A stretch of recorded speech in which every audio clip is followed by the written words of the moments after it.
Hello student, स्वागत है आपका एग्जाम वेट के ऑनलाइन प्लेटफॉर्म पे। मेरा नाम है ट्विंकल मालवी और जैसा कि आपको पता है कि हम एमपीजीके पढ़ रहे हैं स्टूडेंट्स। और एमपीजीके पढ़ते हुए आज हम हमारे तीसरे टॉपिक यानी कि मध्य प्रदेश का भौतिक विभाजन के दूसरे चैप्टर पे आ गए, मतलब दूसरा पार्ट है ये उसका। ठीक है, जो हमने मध्य प्रदेश का भौगोलिक विभाजन पढ़ा हुआ है उसका आज हम सेकेंड पार्ट देखने वाले हैं। ठीक है, तो थोड़ा सा पुराना रिवीजन कर लें। हमने देख लिया था कि मध्य प्रदेश के भौगोलिक क्षेत्र को मुख्यतः 3 और वैसे टोटल रूप से देखा जाए तो 7 भौतिक प्रदेशों में या 7 भौगोलिक प्रदेशों में विभाजित किया गया है, जिसमें हमने मध्य उच्च प्रदेश में देखा था कि 5 भौगोलिक क्षेत्र आते थे।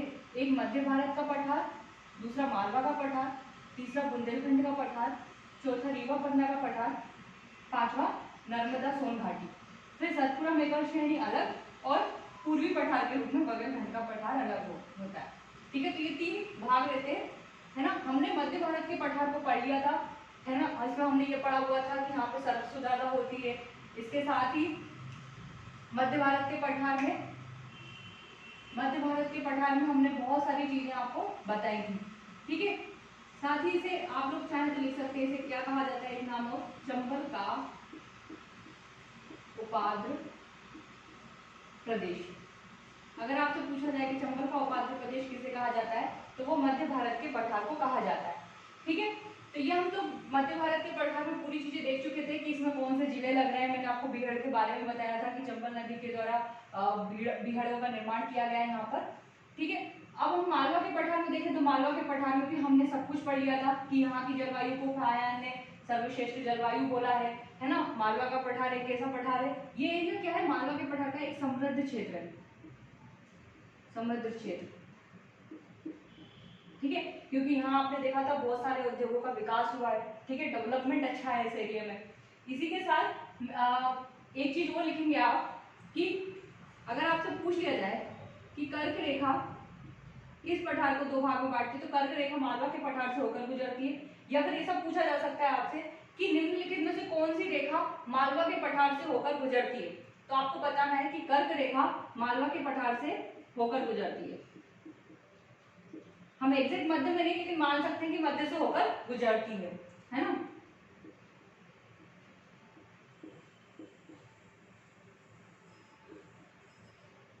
ठीक है, ये हम लोगों ने देख लिया था।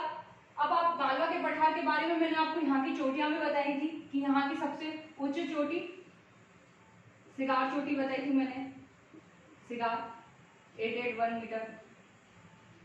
ठीक है, फिर जाना गांव, धजारी और गोमनपुर, ये 4 चोटियां थी। मैंने आपको इनके बारे में बता दिया था। ठीक है, तीनों के बारे में, या तो आप धजारी तक गोमनपुर याद रखना हो तो रखिए, नहीं रखना हो तो नहीं भी लिख सकते हैं। ठीक है, आपके ऊपर की इच्छा है कि आपको कैसा अच्छा लग रहा है। तो हमने सिगार चोटी के बारे में, जाना गांव, धजारी, गोमनपुर, इतनी चीजों के बारे में देख लिया था। मालवा के पठार के बारे में, और यदि आप देखेंगे कि और डीप अगर हम जाना चाहें, है ना, मैं हर टॉपिक को आपको बताती हूँ कि आप इसमें कितना अंदर तक जा सकते हैं, क्योंकि स्टूडेंट्स बहुत से ऐसे बच्चे भी हैं जो एमपीएससी की प्रिपरेशन कर रहे हैं और वो मेंस के लिए भी कुछ कंटेंट देखते हैं। तो मेंस के लिए क्या होता है, इन्हीं में हम थोड़ा सा और डीप जाएंगे। ठीक है, मेंस में हम इस तरीके से नहीं लिखते स्टूडेंट, ये तो आपको बताने की दृष्टि से बता रही हूँ, आप इसको बाकायदा पॉइंट वाइज लिखते हैं, है ना। आप मालवा के पठार के और डीप जा सकते हैं कि मालवा के पठार को फिर कितने भागों में, 4 भागों में बांटा गया है, जैसे कि उत्तर पूर्व, उत्तर पश्चिम, केंद्रीय पठार और दक्षिण में नर्मदा घाटी। ये 4 भाग में और बांटा गया है और इनकी जिलों के नाम पर डिटेल वगैरह आप और पढ़ सकते हैं, लेकिन अभी हमें इतना ही रखना है, सामान्य ज्ञान की दृष्टि से इतना सही है ना। इनकी ऊंचाई भी अगर आप लिखना चाहें तो आप लिख सकते हैं 854 मीटर, 810, या फिर ना लिखना चाहें आप इतनी ही याद रखिए क्योंकि बहुत ज्यादा हो जाएगा। ठीक है, चलिए, तो ये हमने लास्ट क्लास में हमने मध्य भारत का पठार और मालवा का पठार दोनों देख लिए थे। आज हम शुरू करेंगे नर्मदा सोन घाटी, बुंदेलखंड का पठार और रीवा पन्ना का पठार, और अगर टाइम बचा तो हम आगे का भी देखेंगे। ठीक है, चलिए, तो आज हम क्या पढ़ने वाले हैं, नर्मदा सोन घाटी। अब मैं आपको स्थिति देखिए स्टूडेंट्स, कुछ बुकें हैं जो आप पढ़ेंगे, वन लाइनर भी बुक्स रहती है, उनमें क्या होता है, इनकी अक्षांश और देशांतर के हिसाब से इनकी स्थिति बताई जाती है। आप चाहे तो वो भी याद कर सकते हैं। ठीक है, मैं यहाँ पर आपको एक एक की बता नहीं सकती हूँ, लेकिन आप लोग चाहे तो वो याद कर सकते हैं, क्योंकि वो इतना डीप है, आपको इतना जरूरत नहीं है, कोई आपसे नहीं पूछेगा कि इसका मालवा के पठार का अक्षांश ही उसका। ठीक है, हम लोग सिर्फ, अगर आप भौगोलिक रूप से कभी आप लिखना भी चाह रहे हैं अगर नए साइड में, तो भौगोलिक भी लिखेंगे ना आप इसकी स्थिति तो चलेगा। जैसे आप है ना नर्मदा सोन घाटी के लिख सकते हैं कि इसके पूर्व में आपको क्या दिख रहा है, इसके जैसे उत्तर में मालवा का पठार, दक्षिण में सतपुड़ा नैनीताल श्रेणी है ना, पश्चिम में राजस्थान का ये क्षेत्र आ जाता है, ठीक है, पूर्व में आपको यमुना का क्षेत्र दिखेगा, गंगा यमुना का, तो ये लिख सकते हैं आप लोग, ठीक है।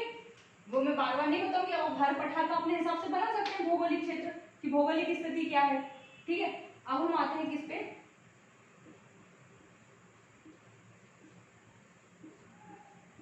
नर्मदा सोन घाटी प्रदेश।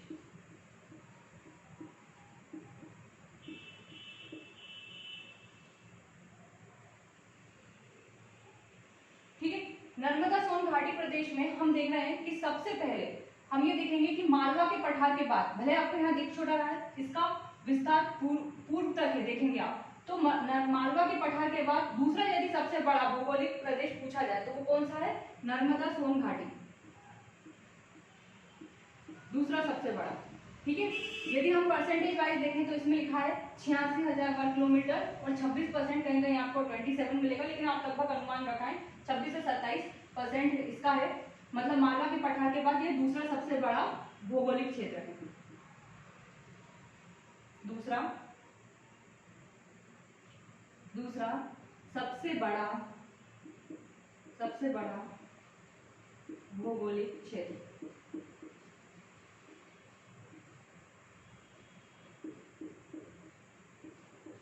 और स्टूडेंट्स आप लोगों से एक बात और करनी है, जैसे कि हम लोग शॉर्ट्स डालते हैं, शॉर्ट्स में मैं आपसे क्वेश्चन पूछती हूँ, आगे हम जाएंगे तो हम करंट अफेयर भी आपसे साझा करेंगे, लेकिन आप लोग उन शॉर्ट्स पे कम से कम आंसर तो दीजिए। मुश्किल से 3-4 लोगों के आंसर आते हैं, इससे पता चलता है कि क्लास या तो वही लोग देख रहे हैं या कुछ लोग देखकर भी आंसर नहीं दे रहे हैं। आप दीजिए ना, आंसर देने से आपको पता चलेगा, भले आपको आता भी तो फिर से दीजिए, ऐसी कोई दिक्कत नहीं, लेकिन शॉर्ट्स के माध्यम से हम आपसे अभी जैसे लाइव में जुड़ पा रहे हैं तो उसके माध्यम से आप आंसर दीजिए, कमेंट करिए, ठीक है, और वीडियो पे भी करिए, जहां पे आपको अच्छा लग रहा है, बुरा लग रहा है, जैसा लग रहा है वैसा कमेंट करिए, ठीक है। चलिए, तो सबसे पहले हमने देख लिया कि मालवा के पठार के बाद ये कैसा है, दूसरा सबसे बड़ा भौगोलिक क्षेत्र है, ठीक है। और आपको एक बात बता दूं कि नर्मदा सोन घाटी कैसा है, एक नर्मदा सोन घाटी भ्रंश घाटी में, भ्रंश घाटी प्रदेश कैसा है, भ्रंश घाटी में, भ्रंश घाटी। अब आप लोगों को लगेगा भ्रंश घाटी क्या होती है, अभी हम आपको ज्यादा डीप नहीं ले जाएंगे क्योंकि यहाँ पर उतना काम कर नहीं है, लेकिन हम आपको थोड़ा सा भ्रंश घाटी बताएंगे। जैसे कि मान लीजिए ये कोई भूमि है, ठीक है, अब पृथ्वी की भूगर्भीय हलचलों के कारण जो तनाव या संपीड़न बल लगता है उसके कारण मान लीजिए ये भूमि है, ये पूरी समतल भूमि है ना, समझ लीजिए प्लेन, ठीक है।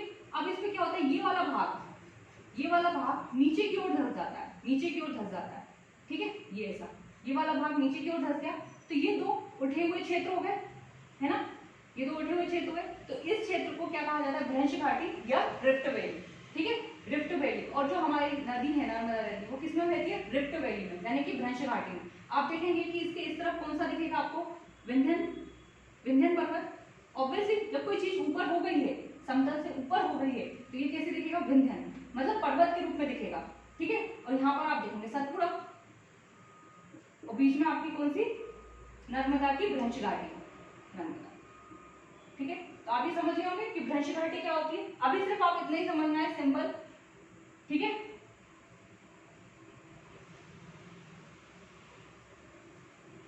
चलिए, इसके बाद हमने ये देख लिया ये भ्रंश घाटी में रहती है, सबसे बड़ा भौतिक क्षेत्र है।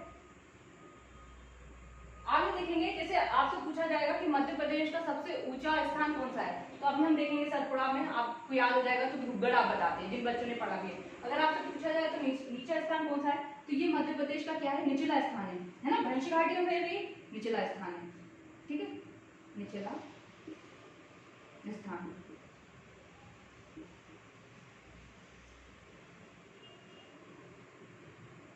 ठीक है, इसी के साथ आप नर्मदा के इसमें लिख सकते हैं, नर्मदा घाटी क्षेत्र में, कि ये कैसा प्रदेश है, काली मिट्टी का प्रदेश है, ठीक है। और यहाँ पर संगमरमर बहुतायत मिलता है, खनिजों में संगमरमर। नदियों के नाम लिख सकते हैं, नर्मदा, तापी, तवा, ठीक है, नर्मदा, तवा, दूधी, ये सब जो क्षेत्र है, ठीक है, ये सब क्षेत्र क्या है, नर्मदा सोन, तवा, दूधी, ये सब जो क्षेत्र है ये किसका है, इन्हीं का क्षेत्र है। ठीक है, निचला स्थान है भ्रंश घाटी है, दूसरा सबसे बड़ा भौगोलिक प्रदेश है संगमरमर। और यदि आप वर्षा देखना चाहें तो औसतन कितनी वर्षा लिखेंगे आप, 125 सेंटीमीटर। ठीक है, इतना काफी है। और आप चाहें तो और लिख सकते हैं, पर्यटन क्षेत्र लिख सकते हैं, जैसे आप देखेंगे जिले लिख सकते हैं, जिले आप लिख सकते हैं कि है ना, होशंगाबाद, जो भी जिले आपको इसे याद हो नर्मदा के आसपास, जबलपुर, होशंगाबाद, है ना, आंशिक पूर्णता ऐसा करके लिख सकते हैं। और अगर आपको पर्यटन लिखना हो तो जबलपुर में भेड़ा घाट लिख सकते हैं आप, ओमकारेश्वर लिख सकते हैं, माहेश्वर लिख सकते हैं, ये सब आप क्या लिख सकते हैं, पर्यटन में लिख सकते हैं। ठीक है, तो आप चाहें तो उसको और डिप कर सकते हैं। और याद रखने की दृष्टि से सबसे इंपॉर्टेंट फैक्ट आपको ये याद रखना है कि भ्रंश घाटी में बहती है यहाँ पर नर्मदा नदी, भ्रंश घाटी प्रदेश है, सेकंड सबसे बड़ा भौगोलिक प्रदेश है, निचला स्थान है। ठीक है, ये तो याद रखना ही है। चलिए आप लोग इसका स्क्रीनशॉट ले लीजिए।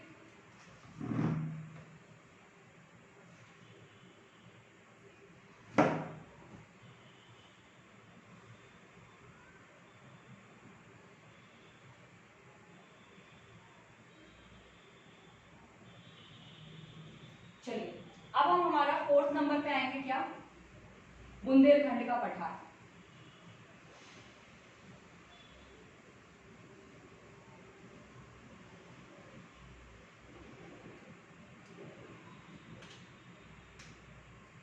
बुंदेल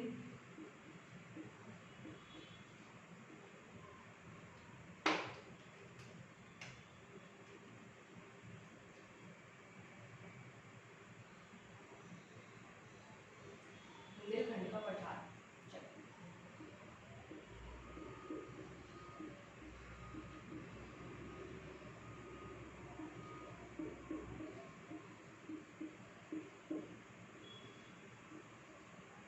स्टूडेंट्स यदि आप देखेंगे बुंदेलखंड का पठार, कोई भी हम भौतिक विभाग आपको भौतिक मतलब भाग आपको समझा रहे हैं, भौतिक प्रदेश समझा रहे हैं, तो आप ये मत समझिए कि इतने इतने में विकसित रहेगा। ऐसा तो हो ही नहीं सकता कि आधा यहाँ रह जाए आधा यहाँ रह जाए, बीच में भी होगा, पर वो हमारे मध्य प्रदेश का हिस्सा नहीं है। ऐसे ही यदि बुंदेलखंड के पठार को आप देखेंगे तो ये मध्य प्रदेश और यूपी दोनों राज्यों में क्या है, विस्तृत है ना, एमपी में भी आएगा और यूपी में भी आएगा। ठीक है, दोनों राज्यों में विस्तृत है।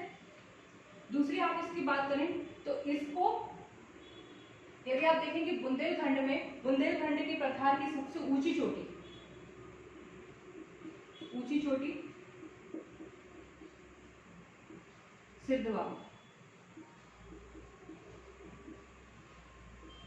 1172 मीटर इसकी क्या है, ऊंचाई।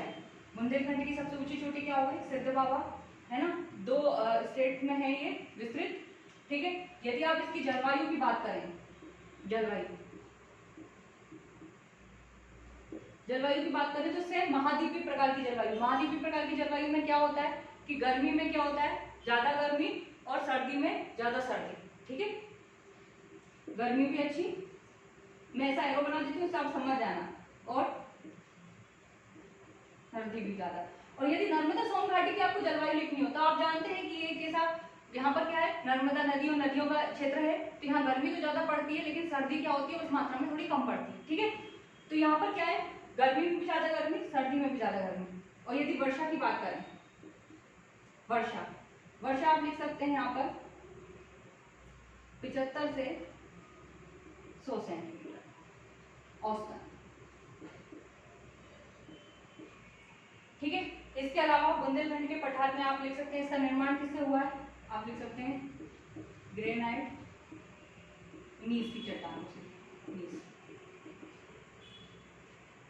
ठीक है, और एक और बात कर लेना, मिट्टी वाला चैप्टर हम पूरा पढ़ेंगे। यदि यहीं पर आपको लिखना हो तो आप मिट्टी भी लिख सकते हैं इसमें। यहाँ कैसे मिट्टी पाई जाती है, मिश्रित मिट्टी, लाल काली मिश्रित मिट्टी पाई जाती है, मिश्रित मिट्टी, मिश्रित है ना, मिश्रित यानी अभी हम मिट्टियों वाले चैप्टर में आपको पूरा क्लियर हो जाएगा कि मिश्रित मिट्टी क्या होती है। अभी आप सब ये याद रखिए, है ना, कि मिश्रित मिट्टी पाई जाती है। ठीक है, बुंदेलखंड के पठार में इतना पढ़ना काफी था। अब हम पढ़ेंगे क्या, रीवा पन्ना का पठार। आप लोग इसका स्क्रीनशॉट ले लीजिए।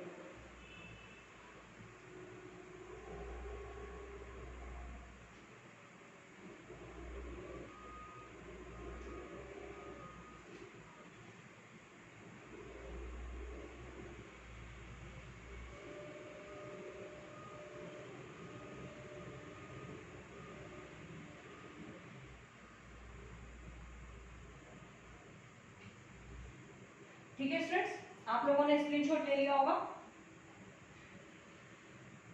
देखिए स्टूडेंट, मैंने यहाँ पर आपको एक पठार में, जैसे मैंने आपको इसकी भौगोलिक स्थिति पढ़ा दी, तो आप भी लिख सकते हैं बुंदेलखंड के पठार के बारे में, है ना, कि इसके पूर्व में क्या स्थित है, पश्चिम में क्या स्थित है ना, भौगोलिक स्थिति में आप ये लिख सकते हैं। और आप चाहें आप यहाँ पर यहाँ के जो पर्यटन क्षेत्र है वो लिख सकते हैं। जिलों की बात करें तो आपको दिख जाएगा टीकमगढ़, निवाड़ी, है ना, ये क्षेत्र, दतिया वाला क्षेत्र थोड़ा, ठीक, तो ये सब आपको दिखेगा।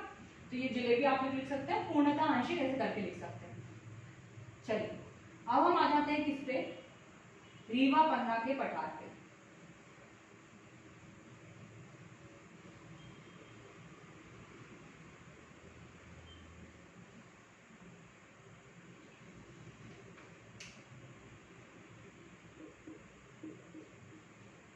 रीवा पन्ना का पठार,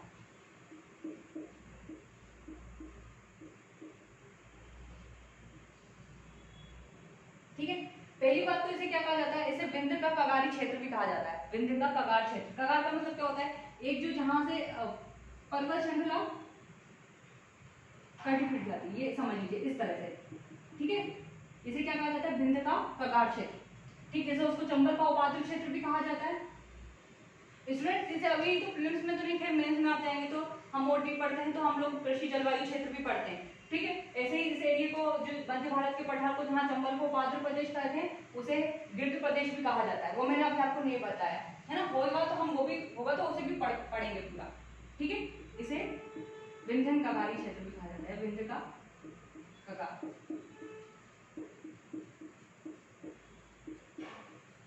ठीक है। लोकेशन आप लोग लिख ही लेंगे कि कहां से कहां तक है। वर्षा यदि मैं आपको बता दूं तो 100 से 125 सेंटीमीटर औसतन वर्षा होती है, ठीक है। जिले यदि आप देखेंगे तो रीवा, पन्ना, ये सब जिले लगते हैं, ठीक। यहीं पर आप पन्ना के बारे में बता सकते हैं कि पन्ना में हीरा मिलता है, ऐसा सब कुछ सारी चीजें आप बता सकते हैं। आप बता सकते हैं कि रीवा अभी वर्तमान में नया जिला बना है, तो वो भी इसी के अंदर आएगा, ठीक है, रीवा पन्ना के पठार में, है ना। जलप्रपात के बारे में बता सकते हैं आप, चचाई जलप्रपात, बहुटी जलप्रपात, इन सब के बारे में बता सकते हैं। और भी बहुत सी चीजें आप बता सकते हैं, ठीक है। इसके अलावा इसकी सर्वोच्च चोटी देखें, सद्भावना चोटी, जिसे गुडविल भी कहा जाता है, माउंट गुडविल, ठीक है। सद्भावना चोटी इस पठार की क्या है, सबसे ऊंची चोटी है, ठीक। मिट्टी देखना चाहे तो लाल पीली मिट्टी, लिखना चाहे तो लिख सकते हैं, नहीं लिखना चाहे तो नहीं लिख सकते हैं, ठीक है। इतना काफी है। भौगोलिक स्थिति भी आप दर्शा सकते हैं आगे पीछे से करके कि क्या क्या चीजें हैं, ठीक। तो चलिए आज हम अपनी क्लास को इतना ही रखते हैं, क्योंकि अगर हम सतपुड़ा मेघाल श्रेणी और बुंदेलखंड पठार पढ़ेंगे तो लंबा हो जाएगा और आपको थोड़ा सा रिलैक्स भी हो, इसलिए आज हम क्लास ज्यादा लंबी नहीं रख रहे हैं, ठीक है। यहाँ पर रीवा पन्ना का पठार इतना सफिशिएंट है, अभी होगा तो हम इसको और डीप पढ़ेंगे, लेकिन इतना काफी है। लिखने की दृष्टि से अगर आप इसको और डीप बनाना चाहें तो वो मैंने आपको बता दिया। आप क्षेत्र लिख सकते हैं, जिले लिख सकते हैं, जिलों में पढ़ने वाले औद्योगिक केंद्र लिख सकते हैं, ठीक है। ऐसा नहीं है स्टूडेंट जैसे कि मैंने किसी में किसी में अलग तरीके के फैक्ट, किसी में अलग तरीके के फैक्ट बताए, ताकि आप लोग जब सब देखो पठारों के साथ तो आप अपने नोट्स को वैसे प्रिपेयर कर सको, ठीक है। चलिए तो आज की क्लास हम यहीं खत्म करेंगे। उम्मीद है आपको ये क्लास अच्छी लगी हो, है ना। लाइक करिए, कमेंट करिए, शेयर करिए और पढ़ते रहिए, सबसे मेन बात, ठीक है। चलिए थैंक यू।